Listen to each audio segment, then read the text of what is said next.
कड़ी शब्दों में निंदा करता हूं। कोई भी राजनेता हो, सभ्य समाज में कोई भी इंसान हो, उसको इस तरह की भाषा का प्रयोग नहीं करना चाहिए। महराज साहब ने किया है, हम उसकी भी निंदा करते हैं, लेकिन उस पर आप पीएसए नहीं लगा सकते ना। अगर आपने पीएसए ही लगाना है तो मोदी साहब पे भी लगना चाहिए, क्योंकि उन्होंने क्या बोला था राहुल गांधी की मदर को, जर्सी का है, तो उस पर पीएसए लगा दिया क्या आपने?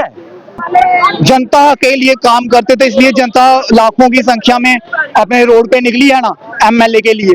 पब्लिक इस वक्त आप देख सकते हैं एमपी संजय प्रयार जो है यहाँ पे पहुंच चुके हैं डोगरा चौक में, और आप देख सकते हैं महबूबा मुफ्ती ने भी प्रेस कॉन्फ्रेंस की, उन्होंने भी सपोर्ट किया, लेकिन वो कहते हैं कि अब्यूजिव लैंग्वेज नहीं होनी चाहिए, लेकिन जिस तरह से कोई भाषा अगर मैं तो सुबह से आपको तो मैं 10वीं बार बोल रहा हूँ, सुबह से मैं एक ही बात कह रहा हूँ। अगर आप मेरी भाषा से असहमत है तो आप उसके हिसाब से कार्रवाई करेंगे ना। पीएसए थोड़ी लगा देंगे, आप पीएसए थोड़ी लगा देंगे। क्या आप सुप्रीम कोर्ट में जाएंगे? का इस्तेमाल किया, क्या आप समर्थन करते हैं?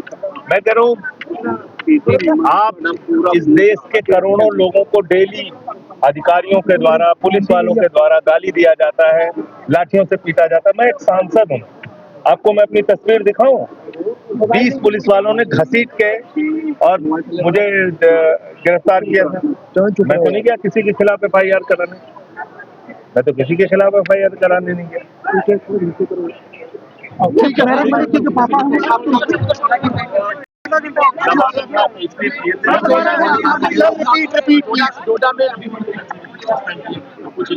पूरे कश्मीर में इसका विरोध हो रहा है, जिस तरह से महराज मलिक को गैर संवैधानिक और गैर कानूनी तरीके से गिरफ्तार किया, उनको जेल में डाल दिया। मनीष सिसोदिया पे फर्जी मुकदमे लगाए, सत्येंद्र जैन पे फर्जी मुकदमे लगाए, मेरे ऊपर फर्जी मुकदमे लगाए, सबको पकड़ पकड़ के जेल में डाल दिया। कोई 23 महीने, कोई 2 साल, कोई 6 महीने। अभी गुजरात में हमारी पार्टी बढ़ रही है, वहां चैतर बसेरा जो हमारे MLA हैं उनको पकड़ के जेल में डाल दिया।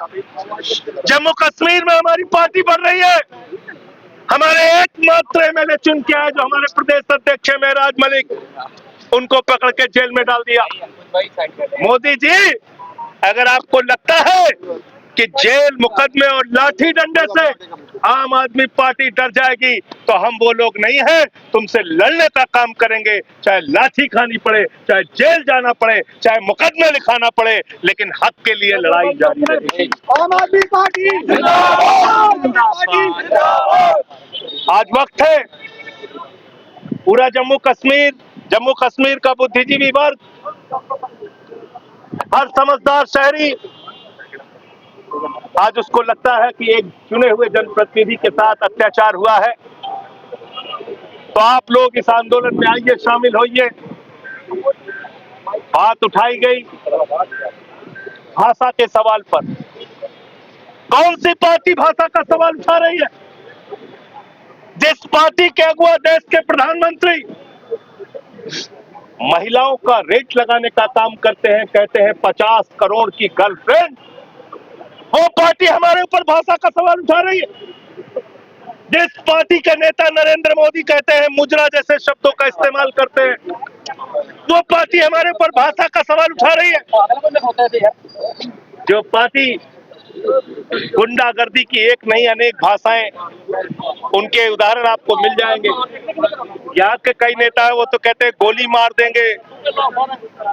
मार देंगे, फांसी पे चढ़ा देंगे, गाली गलौज की भाषा बोलते हैं, उन पे कभी कोई कार्रवाई नहीं हुई। और मैं एक बात और आगे कहता हूं, अगर भाषा का सवाल था तो कार्रवाई सिर्फ भाषा के सवाल पर होनी चाहिए। पीएसए का कानून लगाकर आपने साबित किया है कि आप तानाशाही तरीके से, गैर संवैधानिक तरीके से, गैर कानूनी तरीके से आप आम आदमी पार्टी के विधायक को उठा के जेल में डालना चाहते हैं। तो इसलिए आगे और तैयार रहिएगा। अभी ये लड़ाई लंबी चलेगी। कई जगहों पे पूरे जम्मू कश्मीर में हम लोग विरोध में रैलियां करेंगे, सभाएं करेंगे, उसमें दिल्ली के बाकी नेता भी शामिल होंगे, इसलिए चिंता करने की दूसरी बात, विरोध प्रदर्शन जगह जगह पे हो रहा है। वो आगे भी जारी रहेगा। अंकुश तीसरी बात, कोर्ट की लड़ाई के लिए जो उनके मुकदमे बनाए गए हैं, केस की जो फाइल है, वकील उसका अध्ययन कर रहे हैं और वकीलों की पूरी देखने के बाद, फाइल को देखने के बाद जो जैसे वो आगे बढ़ने के लिए कहेंगे उस हिसाब से कानूनी लड़ाई के लिए हम लोग आगे बढ़ेंगे। लेकिन केजरीवाल जी ने एक स्पष्ट बात कही है, महराज मलिक की लड़ाई को कोर्ट में लड़ने के लिए अच्छे से अच्छा वकील खड़ा होगा, उनकी लड़ाई को मजबूती से लड़ने का काम करेगा। दूसरी बात, अब इस पूरे आंदोलन को बढ़ाने की जिम्मेदारी आपके कंधों पर है। अभी हम लोग यहाँ से सर्किट हाउस और फिर वहां से श्रीनगर जाएंगे। कल श्रीनगर के कार्यकर्ताओं के साथ और पार्टी के पदाधिकारियों के साथ बैठक होगी, वहां रणनीति तैयार होगी आगे क्या करना है। तो आप सब लोगों से यही कहना है, लोकतांत्रिक तरीके से अपने अधिकार को मांगने के लिए इस लड़ाई को हमें आगे भी जारी रखना है। संविधान को, लोकतंत्र को कुचलने की जो कोशिश की गई है, उसको बचाने के लिए लड़ाई को आगे भी जारी रखना है। पूरी समझदारी और सूझबूझ के साथ हम लोग आगे बढ़ेंगे। आप सबका बहुत बहुत शुक्रिया, धन्यवाद कि आप लोग इस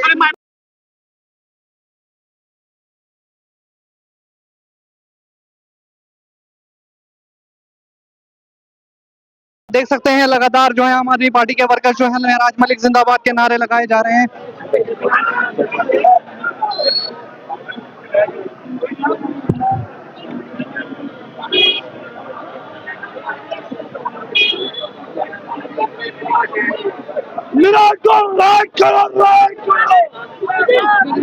आप देख सकते हैं किस तरह जो है सपोर्टर्स कहें, आम आदमी पार्टी के विधायक जो हैं, सभी वर्कर जो हैं सड़कों पर उतर आए हैं। और इस वक्त आप तस्वीरें जम्मू के डोगरा चौक से दिखा रहे हैं आपको। एमपी जो हैं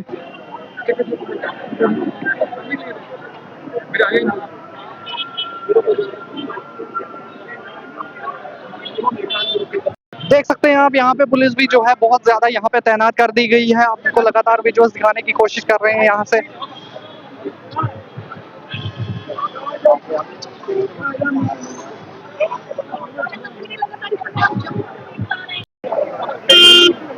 आम आदमी के कुछ और विधायक हमारे साथ बात करने के लिए मौजूद हैं, इनसे बात करेंगे। सर, किस तरह देखते हैं आप पीएसए? देखिए, महराज मलिक जी के ऊपर पीएसए लगना एकदम गलत था। अगर जनता के लिए बात करने पर पीएसए लग जाए फिर तो लीडरी करना क्या, लीडरी बेकार है। सब लीडरों को पीएसए लगा के अंदर डाल दो, लेकिन हम डरने वाले नहीं है। चाहे आप जितने मर्जी पीएसए लगाओ, हम डरने वाले नहीं है। हम चाहते हैं कि महराज मलिक जी को जल्द से जल्द आने वाले क्या कहना चाहिए? प्रोटेस्ट रुकेगा यहाँ? नहीं, प्रोटेस्ट चलता रहेगा, प्रोटेस्ट नहीं रुकेगा। आज हमें उधर महाराजा हरि सिंह जी के पास, स्टैचू के पास प्रोटेस्ट हमारा इतनी फोर्स डिप्लॉय की गई थी जैसे पता नहीं कोई आतंकी हमला हो रहा हो। इतनी फोर्स उधर नहीं होती है। तो पता नहीं ये आम जनता को क्या समझते हैं, ये बीजेपी वाले या एलजी गवर्नमेंट, ये ऐसे समझते हैं कि सिर्फ बीजेपी की तानाशाही चलनी चाहिए, जनता को कुचलते रहो, आम बंदे को कुचलते रहो। अगर एक छोटी सी बात पे आप पीएस देखो, एक कहते हैं महराज मलिक ने गलत वर्ड बोले, मैं मान लेता हूँ, लेकिन आप किसी एक परिवार होता है ना, उसके परिवार को परेशान करते रहोगे, कभी ना कभी उसके परिवार के एक मेंबर का गुस्सा फूटेगा। ऐसे ही कॉन्स्टिट्यूएंसी के, डियोटा कॉन्स्टिट्यूएंसी के लोगों को एडमिनिस्ट्रेशन काफी देर से परेशान कर रहा था, आपको भी पता है। तो कभी ना रिक्वेस्ट भी की महराज मलिक ने, लेकिन कभी ना कभी गुस्सा तो फूटना था। वो गुस्सा फूट गया और उसके खिलाफ अगर कार्रवाई होती तो कुछ लीगल कार्रवाई होती जो होने चाहिए थी। ये इलीगल आपने पीएसए लगा दिए, ये तो फिर तानाशाही हुई है किस्म से। है ही तब जो है प्रोटेस्ट करते रहोगे आप? क्या मांग रहेगी आपसे? हमारी मांग यही है कि महराज मलिक जी को जल्द से जल्द रिहा किया जाए, उनका पीएसए हटाया जाए। यही हमारी मांग है, यही हमारी मांग है। और अगर नहीं हटाया गया तो प्रोटेस्ट लगातार जारी रहेगा। और मैं ये कह रहा हूँ, अभी तो ये पीसफुल प्रोटेस्ट चल रहे हैं, अच्छी सी बात है। हम चाहते हैं जनता से जहां भी आम आदमी पार्टी के सपोर्टर हैं या महराज मलिक को जो पसंद करते हैं, पीसफुल प्रोटेस्ट ही करें। अगर ये प्रोटेस्ट इन्होंने दबाने की कोशिश की, ये छोटे छोटे प्रोटेस्ट बड़े बड़े प्रोटेस्ट दबाने की कोशिश की, ये आंदोलन बनेगा आंदोलन। नोएडा में अभी हालात जो हैं ज्यादा खराब देखने को मिले। 163 बीएनएस लगा दिया गया। देखो ना, डोडा में हालात खराब, क्यों कर्फ्यू लगाया?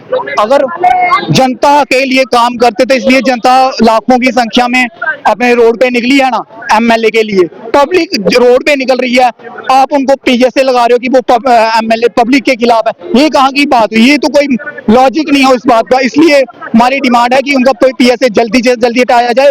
वो कोई पब्लिक के लिए थ्रेट नहीं है। ये बीजेपी वाले क्या करते हैं, जो उभरता चेहरा होता है, जो बीजेपी की आंखों को खटकता है कि वो काम क्यों कर रहा है, उनके खिलाफ क्यों बोल रहा है, तो वो उसको दबाने की कोशिश करते हैं। ऐसे ही हमारे साथ दिल्ली में हुआ, केजरीवाल जी जिन्होंने इतने बड़े बड़े काम किए, जनता के गरीब जनता के लिए काम किए, उनके इतनी फैन फॉलोइंग बढ़ गई थी कि उनको जेल में डाल दिया गया। मनीष सिसोदिया, हर एक बंदे को जेल में डाल दिया। इसलिए मैं कहता हूँ कि महराज मलिक को जल्द से जल्द रिहाज किया जाए और ये पीएसए। महराज मलिक पर पीएसए लगाने के बाद अभी भी जो है हालात हम कहें तो खराब ही देखने को मिल रहे हैं। खासकर डोडा की हम बात करें, हमारे साथ आम आदमी पार्टी के विधायक भी जो हैं मौजूद हैं, इनसे बात करेंगे। सर, किस तरह देखते हैं आप जो पीएसए लगाया गया और अभी भी जो है हालात की हम बात करें तो कर्फ्यू जैसी सिचुएशन जो है डोडा में देखने को मिल रही है? जनाब, ऐसा है कि जब जब किसी भी तानाशाह ने जुल्म किया ना कहीं पे, तो इसी तरह की सिचुएशनें बनती हैं। मुझे बताइए कि जनता की आवाज को उठाने वाला वो शख्स महराज मलिक हर एक दिल की धड़कन है। पीछे असेंबली में आपने देखा होगा कि वाहिद एक ऐसा विधायक है जो पूरे जम्मू कश्मीर की बात कर रहा है, और उसने ये साबित कर दिया था कि अगर आप यहाँ पर आए हैं असेंबली में तो आप जनता की बात करिए, आप मंदिर और मस्जिद की बात ना करिए। अब उसी सिलसिले को देखते हुए जैसे आपने देखा कि परसों वहां पर किस तरह से उनको डिटेन किया गया डाक बंगला में, और बात क्या है हेल्थ सेंटर खुलवाने की। मुझे बताइए, किसी की भी अगर माँ बाप अगर बीमार हो जाते हैं, उनको 5 पौड़ियां चढ़ के जाना ठीक रहेगा या 50 पौड़ियां चढ़ के जाना ठीक रहेगा? इसी बात को लेकर डीसी साहब जो हमारे हरविंदर साहब है, मुझे समझ नहीं आई है कि वो कौन सा ईगो सेटिस्फाई कर रहे हैं। यहाँ तो उनको पीछे से उनको डायरेक्शन दी गई है कि भाई महराज साहब को काम नहीं करने देना, बाकी आप कुछ भी करे, कोई यहाँ पर कफन पे भी सियासत करे, उसको नहीं रोकना है। गालियां जो है बहुत सारी अब्यूज लैंग्वेज की, मैं उसकी कड़ी शब्दों में निंदा करता हूँ। कोई भी राजनेता हो, सभ्य समाज में कोई भी इंसान हो, उसको इस तरह की भाषा का प्रयोग नहीं करना चाहिए। महराज साहब ने किया है, हम उसकी भी निंदा करते हैं, लेकिन उस पर आप पीएसए नहीं लगा सकते ना। अगर आपने पीएसए ही लगाना है तो मोदी साहब पे भी लगना चाहिए, क्योंकि उन्होंने क्या बोला था राहुल गांधी की मदर को, जर्सी का है, तो उस पर पीएसए लगा दिया क्या आपने बोला 50 करोड़ की गर्लफ्रेंड, पीएसए लगा दिया आपने। तो राजनेता एक दूसरे के ऊपर बात करते हैं, और ये सरासर मैं आपको साफ बात बता देना चाहता हूं, ये डिक्टेटरशिप चल रही है इस समय। नहीं बोलने देना है जनता की आवाज, और दूसरी तरफ ये बताना है कि यहाँ सब कुछ सही है, यहाँ सब कुछ नॉर्मल है। लेकिन डोडा में आपने इंटरनेट क्यों बंद कर दिया? डोडा में आप देखिए किस तरह का माहौल बना हुआ है। रात को 10 बजे तक वहां पर लाठीचार्ज होता रहा। हमारी जो वहां की जो हमारी बहनें हैं, एक तरफ हम माँ माँ माँ कर रहे हो पूरे देश में, हमारी माँ बच्चे की जो है, क्या हमारी माँ माँ नहीं है क्या? एक बच्चे की जो है उस प्रोटेस्ट के दौरान जब वहां स्कूल डोडा के पास उसको हॉस्पिटल नहीं पहुंचाया गया, तब तक मुझे बताओ उसकी जिम्मेवारी लेंगे डीसी हरविंदर साहब? किसके आदेश से रोका गया था मुझे बताइए? जिसका वो बच्चा मर गया बेचारा, वो किस तरह से रो रहा है, उसको देगा वो बच्चा वापस डीसी? मुझे बताइए आप। ये तानाशाही है। और आप देखिए दूसरी तरफ इन्होंने क्या किया है। कल हमारी जो स्पोक्स पर्सन है अपू सिंह जी, वो वहां पे गई हैं, उन्होंने डोजियर लाया, इतना मोटा डोजियर बनाया। बताओ जी, इतना मोटा डोजियर। और मैं आपको बता देना चाहता हूँ कि 40 से ज्यादा एमपी ऐसे होंगे जिनके ऊपर संगीन अपराध है, उनके ऊपर तो कुछ नहीं है, वो बैठे हैं मजे से। लेकिन वो शख्स जो भी जनता की आवाज को उठाएगा, उसको इसी तरह से खामोश करने की कोशिश की जाएगी। और पर्टिकुलरली भाजपा हो, संघ हो, या इनके खिलाफ कोई आवाज उठाता है, उसको तो बोलने ना दिया जाएगा। तो मैं यही कह देना चाहता हूं, गवर्नर साहब हमारे जो है इस समय, मजबूरी ये है कि यहाँ पर 2 सरकार चल रही है इस समय, एक गवर्नर साहब की चल रही है, एक उमर साहब की चल रही है। अब बेचारे उमर साहब को हमने देखा पुल पे वो पीछे खड़े थे, अब जब अमित शाह साहब आए हैं वो बेचारे बेबस है।